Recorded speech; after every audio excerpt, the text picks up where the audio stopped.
Wah, akhirnya diputuskan juga. Timnas Indonesia akan menghadapi Mali di FIFA Match Day. Ini dia ulasan beritanya. Nah, ini nih, jelang FIFA Match Day, Erick Thohir umumkan sosok pelatih Timnas Indonesia. Apakah itu Jurgen Klopp? Yuk saksikan beritanya hingga selesai.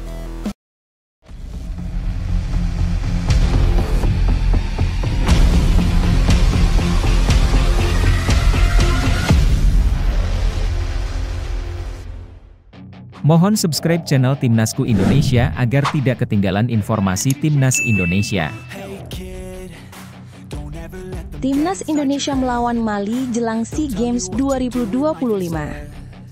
Akhirnya yang ditunggu-tunggu oleh para pecinta sepak bola tanah air tiba juga.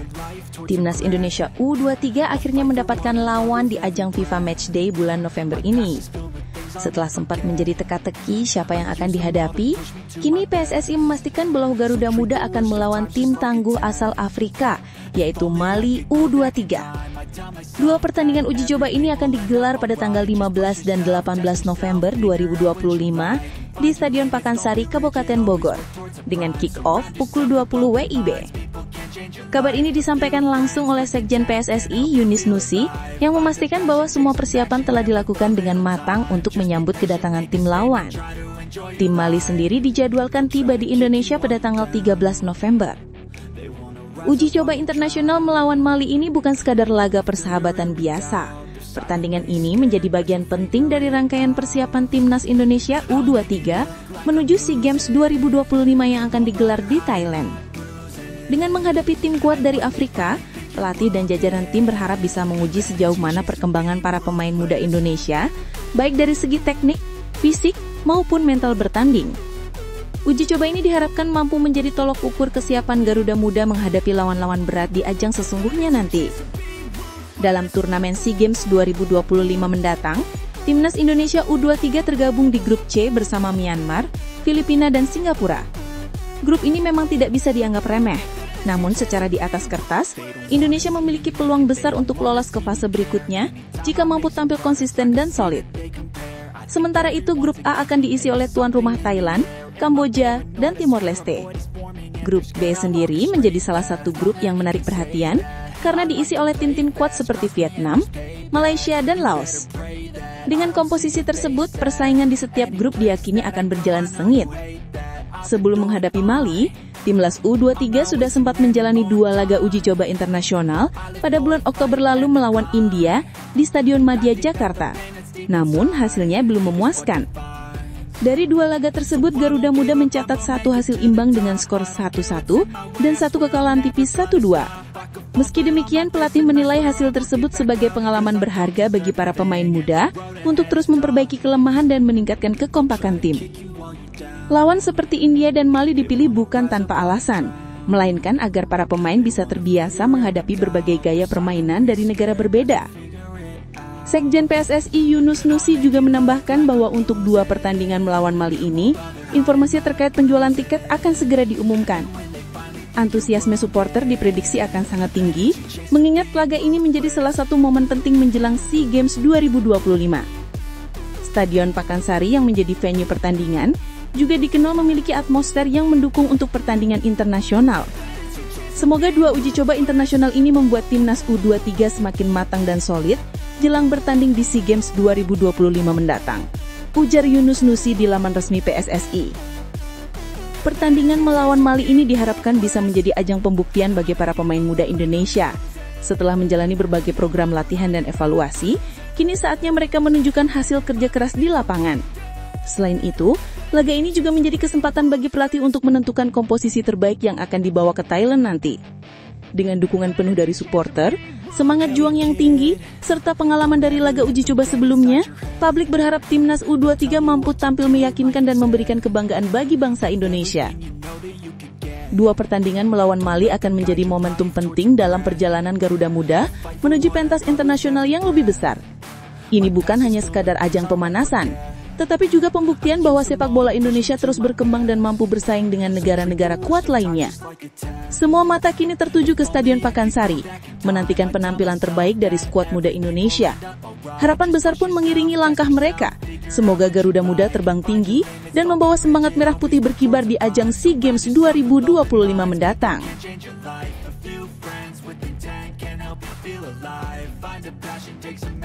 5 pelatih dikabarkan tolak tangani timnas Indonesia.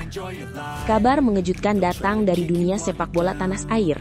Setelah melewati serangkaian polemik seputar kursi pelatih timnas Indonesia, kini muncul kabar bahwa ada 5 pelatih top dunia yang menolak kesempatan untuk menangani skuad Garuda. Padahal, sebelumnya PSSI telah menjaring 10 nama calon pelatih yang dianggap mumpuni untuk membangun kembali kekuatan timnas Indonesia pasca pemecatan Patrick Kluivert. Dari 10 nama tersebut, 5 diantaranya menyatakan tidak bersedia, meninggalkan PSSI dalam dilema mencari sosok yang tepat. Fakta ini disampaikan langsung oleh Ketua Umum PSSI, Erick Thohir, yang mengakui bahwa proses pencarian pelatih baru kali ini tidaklah mudah. Erick menjelaskan bahwa pengalaman pahit saat menunjuk Patrick Kluivert pada awal Januari 2025 menjadi pelajaran berharga bagi federasi. Penunjukan Kluivert kala itu dinilai terlalu terburu-buru dan hasilnya justru berujung pada kegagalan. Di bawah asuhan mantan bintang Belanda tersebut, performa timnas Indonesia menurun drastis, bahkan gagal melangkah lebih jauh di babak kualifikasi Piala Dunia 2026. Kini, PSSI tampak jauh lebih berhati-hati dalam menentukan pengganti. Erick menegaskan bahwa keputusan kali ini harus melalui diskusi mendalam dengan banyak pihak, termasuk pemerintah, agar tidak mengulang kesalahan yang sama. Yang menarik, dari daftar 10 nama pelatih yang dijaring oleh PSSI, banyak pengamat meyakini bahwa di dalamnya terdapat nama-nama besar dunia seperti Pep Guardiola dan Jurgen Klopp. 2 pelatih yang dikenal sebagai jenius taktik itu diyakini masuk radar PSSI karena reputasi mereka yang luar biasa dalam membangun tim juara. Guardiola, dengan filosofi permainan tiki-taka modern dan kesuksesannya di Manchester City, jelas menjadi sosok idaman bagi banyak federasi sepak bola di dunia. Sementara Klopp dikenal dengan gaya gegenpressing-nya yang energik dan mampu mengubah klub biasa menjadi tim bermental juara. Jika salah satu dari mereka bersedia melatih timnas Indonesia, tentu hal itu akan menjadi sejarah besar dalam sepak bola nasional. Namun, realita berbicara lain. 5 dari 10 pelatih yang didekati PSSI dikabarkan menolak tawaran tersebut. Kemungkinan besar karena berbagai faktor, mulai dari agenda padat, tantangan besar membangun tim di Asia Tenggara, hingga ketidakpastian jangka panjang dalam proyek timnas Indonesia. Kendati demikian, PSSI tidak menyerah. Erick Thohir memastikan bahwa masih ada 5 nama potensial lainnya yang sedang digodok untuk menjadi arsitek baru skuad Garuda. PSSI juga tidak ingin mengulangi kesalahan dengan memilih pelatih secara tergesa-gesa tanpa rencana jangka panjang yang jelas. PSSI tampaknya belajar banyak dari pengalaman sebelumnya. Di bawah kepemimpinan Sintayong, timnas Indonesia sebenarnya menunjukkan progres yang signifikan.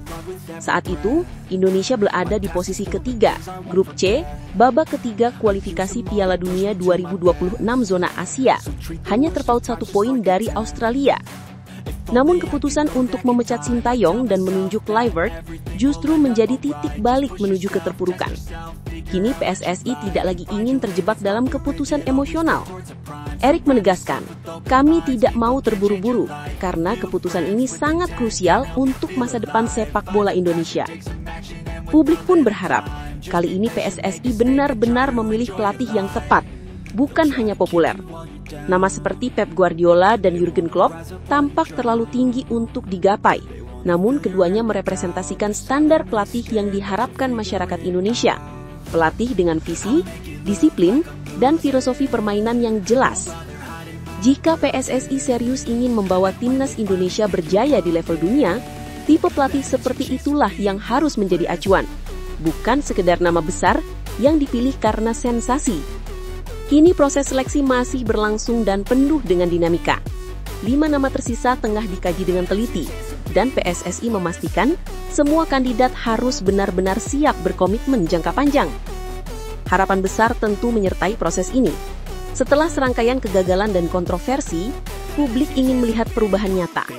Siapapun pelatih yang akhirnya dipilih, tugasnya tidak akan mudah. Membangun kembali kepercayaan publik, memperbaiki performa tim, dan mengembalikan kebanggaan bangsa. Satu hal yang pasti, keputusan kali ini akan menjadi penentu arah masa depan sepak bola Indonesia. Jika PSSI bisa menemukan sosok pelatih yang tepat, bukan tidak mungkin mimpi besar Garuda untuk terbang tinggi di panggung dunia akan menjadi kenyataan. Namun, jika salah langkah lagi, bukan hanya tim yang hancur, tetapi juga kepercayaan seluruh rakyat Indonesia terhadap federasi sepak bola tertinggi di negeri ini.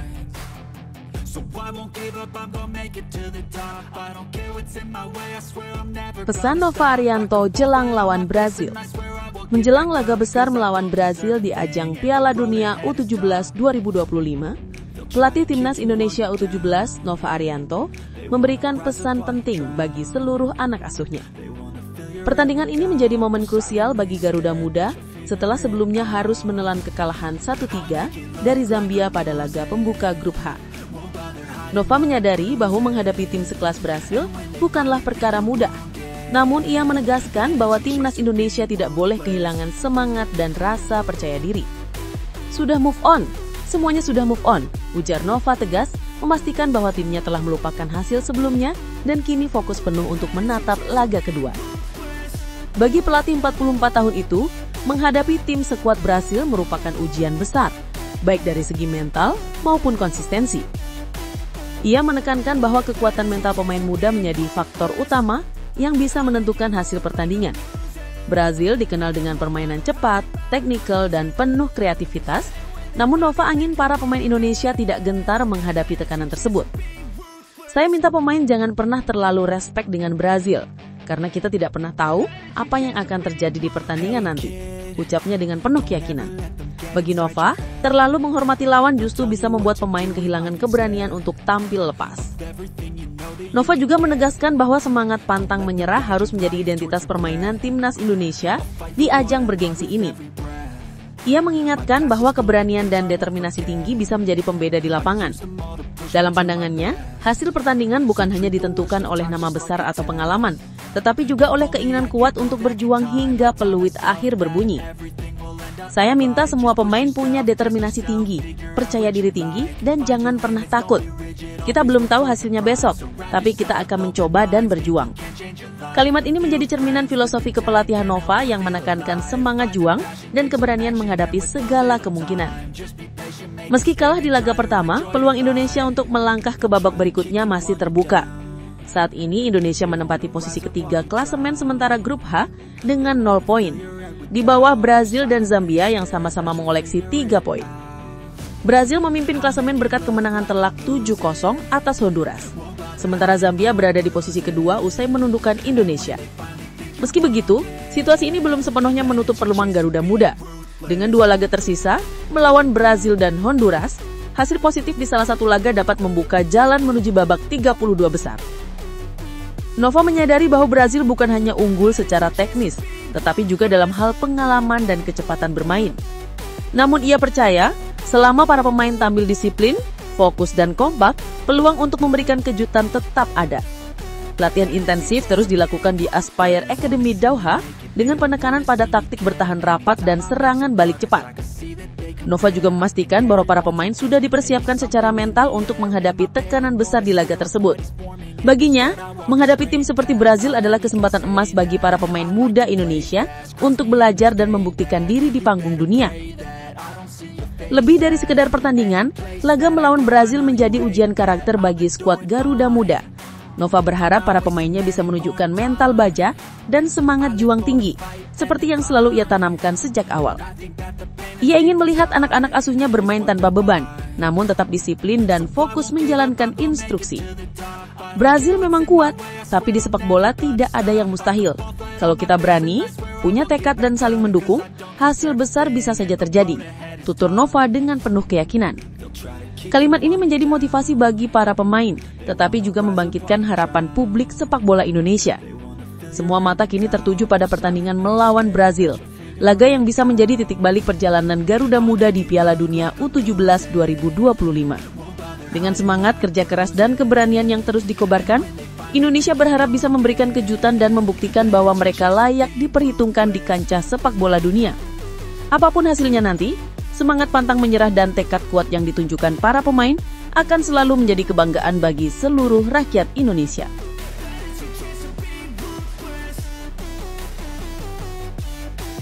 Lawan Timnas Indonesia di FIFA Matchday bulan November. 5 hari menjelang jadwal resmi FIFA Matchday bulan November 2025, kabar mengejutkan datang dari sepak bola nasional. Timnas Indonesia hingga kini belum juga memiliki lawan tanding. Padahal, periode FIFA Matchday yang berlangsung dari tanggal 10 hingga 18 November sudah di depan mata. Biasanya, pada momen seperti ini, tim nasional negara lain sudah mengumumkan jadwal pertandingan uji coba, bahkan beberapa sudah mulai melakukan pemusatan latihan. Namun, di laman resmi FIFA Match Center, nama Indonesia sama sekali tidak tercantum dalam daftar negara yang akan bertanding di periode tersebut. Situasi ini tentu menimbulkan tanda tanya besar di kalangan pecinta sepak bola tanah air. Lebih mengherankan lagi, bukan hanya lawan yang belum diumumkan, tetapi juga lokasi pertandingan pun belum diketahui. Belum ada kejelasan apakah laga FIFA Matchday ini akan digelar di dalam negeri atau di luar negeri. Biasanya, federasi sepak bola seperti PSSI akan mengumumkan lebih awal agar penonton bisa mempersiapkan diri membeli tiket dan mendukung timnas secara langsung. Namun kali ini, publik dibiarkan menunggu tanpa kepastian. Hal ini tentu menimbulkan rasa kecewa dan kebingungan, mengingat momentum FIFA Matchday adalah kesempatan penting untuk menguji kekuatan tim, meningkatkan peringkat FIFA, dan memberikan tontonan menarik bagi para pendukung Garuda. Hingga saat ini, PSSI belum mengeluarkan pernyataan resmi terkait rencana laga uji coba tersebut. Sebelumnya, sempat beredar kabar bahwa memang tidak akan ada pertandingan FIFA Matchday untuk timnas Indonesia di bulan November. Jika kabar ini benar, tentu menjadi sebuah kemunduran, karena setiap kesempatan bertanding di kalender internasional adalah momen berharga untuk mengukur kemampuan tim dan memperbaiki peringkat FIFA Indonesia yang saat ini masih tertinggal jauh dari negara-negara Asia Tenggara lainnya. Situasi semakin rumit karena posisi pelatih kepala timnas Indonesia juga masih kosong. Setelah kontrak Patrick Kluivert resmi berakhir pada 16 Oktober lalu, belum ada pengumuman resmi dari PSSI mengenai siapa penggantinya. Kekosongan kursi pelatih ini menambah panjang daftar masalah yang belum terselesaikan. Padahal, waktu terus berjalan dan publik menunggu arah baru yang akan dibawa oleh pelatih selanjutnya. Tanpa pelatih, sulit membayangkan bagaimana strategi, pemanggilan pemain, dan persiapan tim bisa berjalan dengan baik dalam waktu sesingkat ini. Sebagai alternatif, PSSI dikabarkan akan mengisi periode FIFA Matchday dengan pemusatan latihan untuk timnas Indonesia U23. Tim muda ini sedang dipersiapkan untuk menghadapi SEA Games 2025 mendatang. Menariknya, meskipun direncanakan akan menjalani 2 laga uji coba, hingga kini PSSI belum juga mengumumkan siapa lawan yang akan dihadapi oleh skuad asuhan Indra Syafri tersebut. Hal ini membuat banyak penggemar bertanya-tanya, apakah memang semua rencana masih dalam tahap negosiasi, atau ada kendala lain yang membuat semuanya berjalan lambat? Sebenarnya, pertandingan tim U23 tetap bisa didaftarkan sebagai FIFA A-Match, asalkan pemain-pemain yang tampil memenuhi syarat. Contohnya, pada Maret 2017, Indonesia pernah menghadapi Myanmar di Stadion Pakansari Bogor, dengan mayoritas pemain muda berusia di bawah 23 tahun, dan pertandingan tersebut tetap tercatat sebagai laga resmi FIFA. Namun kali ini, PSSI tampaknya tidak mendaftarkan laga U23 ke FIFA, sehingga tidak akan berdampak pada peringkat dunia Indonesia. Sampai berita ini ditulis, Sekretaris Jenderal PSSI Yunus Nusi, serta anggota Komite Eksekutif PSSI belum memberikan keterangan resmi. Situasi tanpa kejelasan seperti ini membuat banyak pihak mulai mempertanyakan arah kebijakan federasi. Apakah ini bagian dari strategi jangka panjang, atau justru tanda bahwa ada masalah internal yang belum terselesaikan? 5 hari menjelang FIFA Matchday, publik tentu berharap ada kabar baik. Setidaknya informasi mengenai lawan tanding atau tempat pelaksanaan bisa segera diumumkan. Para pendukung Garuda pasti ingin melihat tim kesayangan mereka kembali beraksi di lapangan, terutama setelah periode yang cukup panjang tanpa pertandingan resmi. Kini semua mata tertuju pada PSSI. Mampukah Federasi Sepak Bola Nasional ini memberikan kepastian di saat waktu terus berjalan? Silakan tulis pendapat kalian di kolom komentar. Apakah kalian kecewa dengan situasi ini, atau justru memahami langkah PSSI yang mungkin punya alasan tersendiri?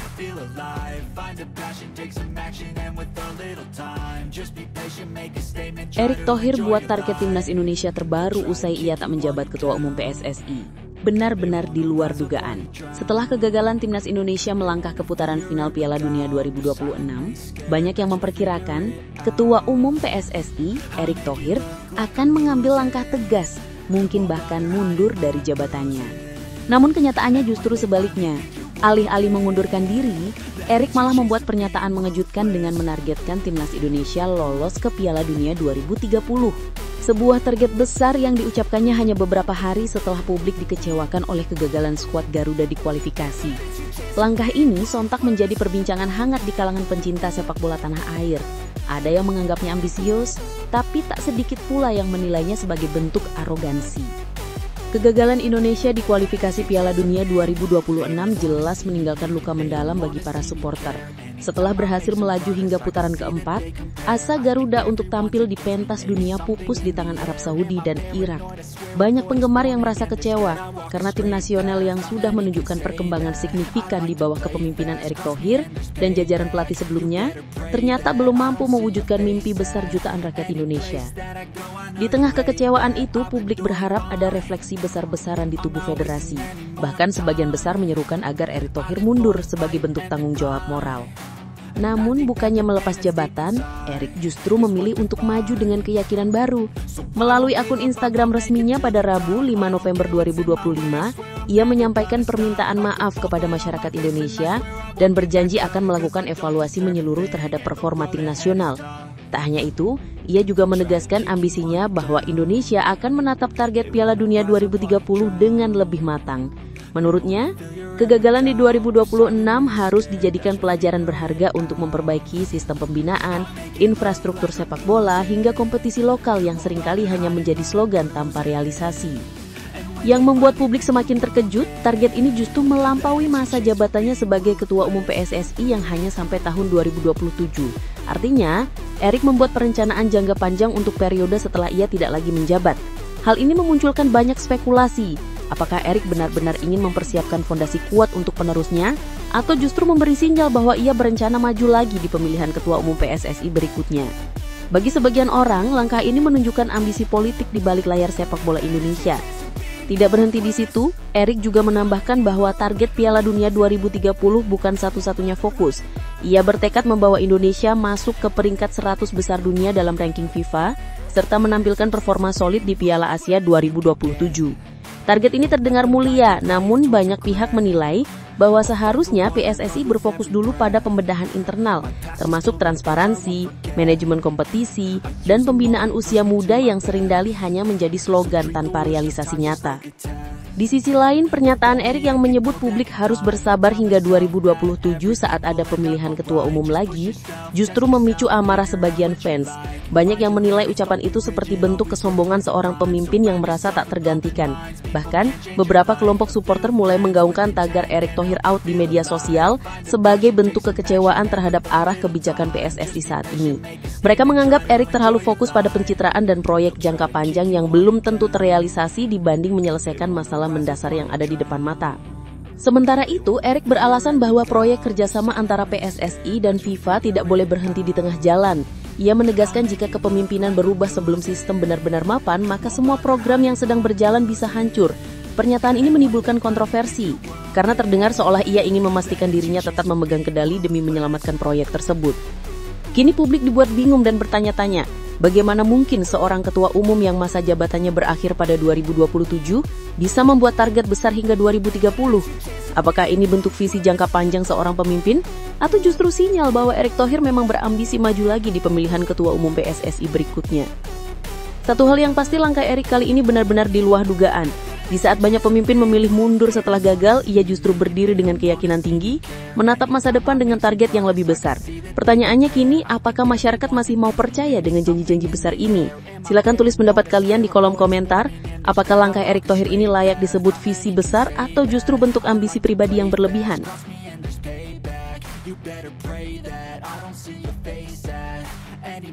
PSSI sudah pesimis dengan skuad Indra Syafri. Benar-benar menjadi sorotan tajam keputusan PSSI untuk tidak memasukkan laga Timnas Indonesia U23 di agenda FIFA Matchday November 2025 ke dalam hitungan poin ranking FIFA kini menuai banyak kritik. Banyak pihak menilai langkah ini sebagai tanda bahwa federasi mulai kehilangan kepercayaan terhadap skuad asuhan Indra Syafri.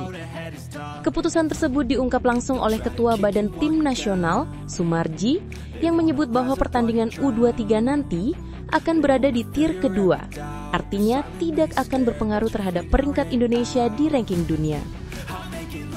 Hal ini sontak menimbulkan tanda tanya besar. Apakah PSSI benar-benar tidak percaya pada kemampuan tim muda yang sebelumnya menjadi kebanggaan publik?